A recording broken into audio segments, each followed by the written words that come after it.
Welcome to my channel कविता का आनंद। दोस्तों, यदि आप हमारे चैनल पर पहली बार आए हैं तो चैनल को सब्सक्राइब कर लीजिएगा, साथ में बेल आइकन घंटी दबाइएगा ताकि आपको भोजपुरी लैंग्वेज की वीडियो मिलेगी और आप बेहिचक बोलना सीख सकेंगे। आइए शुरू करते हैं बिना देरी किए। इस क्षेत्र में साड़ियों की सबसे बड़ी दुकान कौन सी है?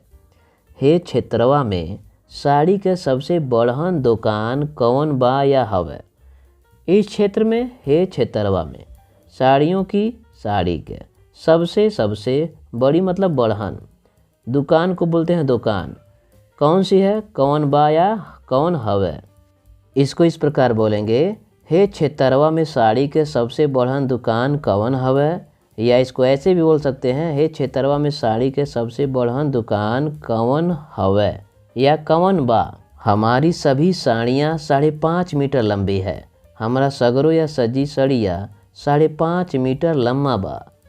हमारी मतलब होता है हमरा, सभी को बोलते हैं सगरो या सजी। साड़ियाँ मतलब होता है सड़िया। 5.5 मीटर लंबी है, लम्बा बा। हमरा सगरो सड़िया 5.5 मीटर लम्बा बा। हम काफ़ी छूट पर ये साड़ियाँ बेच रहे हैं। हम ढेर छूटे पर ये साड़ी बेचत बानी या बेचत हई। दोनों प्रकार से यहाँ भी बोल सकते हैं, दोनों प्रकार से बेचत बानी या बेचत हई। हम काफ़ी मतलब होता है ढेर या ज़्यादा भी कह सकते हैं, ज़्यादा छूट पर छूटे पर ये साड़ियाँ ई साड़ी बेच रहे हैं, बेचत बानी या बेचत हई। हम ढेर छूटे पर ये साड़ी बेचत बानी। आप इस साड़ी को साबुन के पानी में धो सकती हैं। रौरे है साड़ी के साबुनिया के पानी में धो सकेली।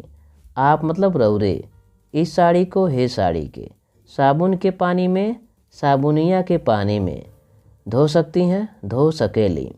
रौरे है साड़ी के साबुनिया के पानी में धो सकेली। साबुनिया या सबुनिया दोनों कह सकते हैं, कोई दिक्कत नहीं है। इस साड़ी को इस्त्री करने की ज़रूरत नहीं पड़ेगी। हे साड़ी के प्रेस कैले के जरूरी नहीं पड़ी। इस साड़ी को हे साड़ी के इस्त्री करने की मतलब होता है प्रेस कैले के, ज़रूरत मतलब होता है ज़रूरी, नहीं पड़ेगी ना ही पड़ी। हे साड़ी के प्रेस कैले के ज़रूरी ना ही पड़ी।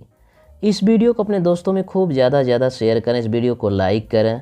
चैनल पर पहली बार आए हैं तो चैनल को सब्सक्राइब भी करें। यह वीडियो आपको कैसा लगा आप इस वीडियो में कमेंट करें, हम आपके कमेंट का रिप्लाई ज़रूर करेंगे।